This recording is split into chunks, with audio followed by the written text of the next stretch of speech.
आश्चर्य है, नीतीश कुमार जी मान कैसे गए? और इससे क्या होगा? जनता दल यू तो कमजोर होगा ही, हो सकता खत्म हो जाए। दूसरा, जो इकोनॉमिक बैकवर्ड कास्ट ईबीसी है बिहार में, जो जो डोमिनेंट कास्ट है जैसे यादव हैं, उनके विरुद्ध इन्होंने ईबीसी एक ग्रुप बनाया। उनके लिए क्या किया इन्होंने? हालांकि उस समय भी नहीं कुछ किया। प्राइवेटाइजेशन हो रहा है, नौकरियां नहीं हैं, और गवर्नमेंट स्कूल्स के स्टैंडर्ड खत्म हो गए हैं। 90,000 से ज्यादा स्कूल बंद हो गए हैं। तो अति पिछड़ों के लिए भी क्या किया? कुछ नहीं किया। अब तो और कोई मौका ही नहीं। तो क्या मजबूरी रही है? और तो मैं समझता हूं कि अगर यहाँ एमपी बन के आते हैं, इससे अच्छा कुछ न रहे हो, ज्यादा बड़ा सम्मान होगा।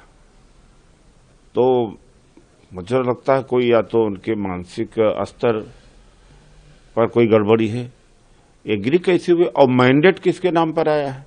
मैंडेट तो नीतीश कुमार जी के नाम पर आया है। तो अपने मैंडेट जो देने वाले उनको भी धोखा दे रहे हैं।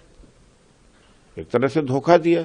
जो इन्होंने चीफ मिनिस्टरियल कैंडिडेट को देख करके वोट दिया, उनको धोखा दिया। और इकोनॉमिक बैकवर्ड कास्ट जो ईबीसी है, उनको धोखा दिया। बिहार की राजनीति में बड़ा उलटफेर, उथल पुथल अचानक से कल दोपहर बाद से देखने के लिए मिल रहा है। अब आदरणीय मुख्यमंत्री श्री नीतीश कुमार जी को इतना जल्दी चुनाव के बाद बीजेपी सल्टा देगी, इसका अनुमान किसी को नहीं था। और लेकिन लगातार हमारे नेता श्री तेजस्वी यादव जी, हम लोग कह रहे थे कि बीजेपी जेडीयू को बर्बाद कर देगी, आदरणीय नीतीश कुमार जी को मुख्यमंत्री की कुर्सी से बेदखल करेगी। वही दिख रहा है। अब तो जेडीयू के अंदर जो लोग हैं, अब उसमें बहुत सारे हैं जो बीजेपी से भी मिले हैं, बहुत सारे हैं जो चाहते हैं कि नहीं नीतीश जी रहे। अब तो देखना होगा कि कुछ घंटे में या यूं कहें कुछ मिनटों में ये पता चल जाएगा कि अंतिम फैसला क्या होता है। लेकिन ये बहुत बड़ा राजनीतिक अपहरण इतिहास में कहा जाएगा कि जिस तरह से आदरणीय नीतीश कुमार जी को हटाने का, कुर्सी से बेदखल करने का प्लान बीजेपी ने तैयार किया, ये कभी भी लोकतंत्र के लिए ठीक नहीं है। अब ये तो स्पष्ट दिख रहा है कि सहयोगी दलों के साथ क्या रवैया रहता है भाजपा का। वहां भी किया महाराष्ट्र में शिंदे जी के साथ, कई अपने घटक दलों के साथ किया है। तो अभी भी बिहार में राजनीति के जो संभावनाएं हैं वो सारे द्वार खुले हुए हैं। ऐसा नहीं है कि आज आदरणीय नीतीश कुमार जी ने नॉमिनेशन कर दिया राज्यसभा के लिए तो यहीं पर राजनीति दी एंड होगी। अभी तो शुरुआत होगी और बहुत कुछ राजनीतिक करवट लेगा। क्या होता है क्या नहीं होता है, इस समय पर पता चलेगा। इसमें देखिए कोई आश्चर्य की बात नहीं है। ये तो कांग्रेस बार बार कहती थी कि जो रवैया रहा है भारतीय जनता पार्टी का साथी दलों के साथ क्षेत्रों में, वो धीरे धीरे उन क्षेत्रों को, पहले उन पार्टियों को या उन लीडरों को बिल्कुल चूस लेना। जब वो कमजोर हो जाएं, उनका तब तक चेहरा इस्तेमाल करना जब तक चुनाव के लिए जरूरत है, और फिर अलग कर देना। ये भी यही हुआ है। ठीक है, नीतीश जी का चेहरा थोड़ा सा पॉपुलर था, ज्यादा जनप्रिय था। शायद इस चुनाव में लोगों को लगता था कि उनको नीतीश जी मुख्यमंत्री चाहिए।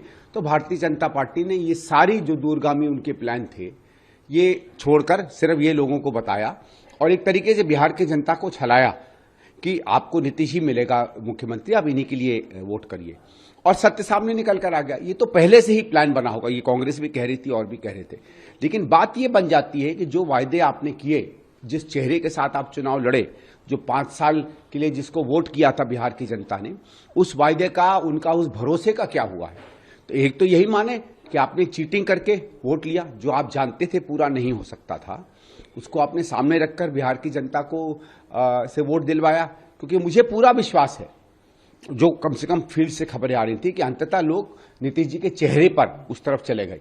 अगर वो नहीं होता तो हो सकता है, मुझे पूरी संभावना है कि बिहार का चुनाव बिल्कुल उल्टा पड़ता और भारतीय जनता पार्टी और जेडीयू की सरकार नहीं बन पाती। अब इंडिया ब्लॉक के लिए क्या संभावना है आफ्टर नीतीश जो आपको? नहीं, ठीक है, अभी तो उनके पास मेजोरिटी है, अब वो देखेंगे, वो जाने, उनके विधायक जाने और हमारा स्थानीय नेतृत्व जाने, उसके बारे में मैं ज्यादा कुछ नहीं कह सकता। अनाउंस किया है कि वो राज्यसभा पोल को जो है वो उसके लिए नॉमिनेशन भरेंगे, क्योंकि वो एक लॉन्गेस्ट सर्विंग चीफ मिनिस्टर हैं बिहार के, तो ऐसे में उनका टेन्योर भी वो खत्म हो जाएगा। हालांकि ये बिहार की हुकूमत और उनके एलाइज का एक अंदरूनी मामला है, लेकिन तब भी क्योंकि एक वक्त नीतीश कुमार जी हमारे भी साथी रहे इंडिया ब्लॉक में, तो उनका इलेक्शन के 3 महीने बाद राज्यसभा जाना, चलिए अब उन्होंने ये फैसला ले लिया है, बिहार के लोगों की उन्होंने खिदमत की, उसके लिए शुक्रिया, और आगे जाके उनका रोल अच्छा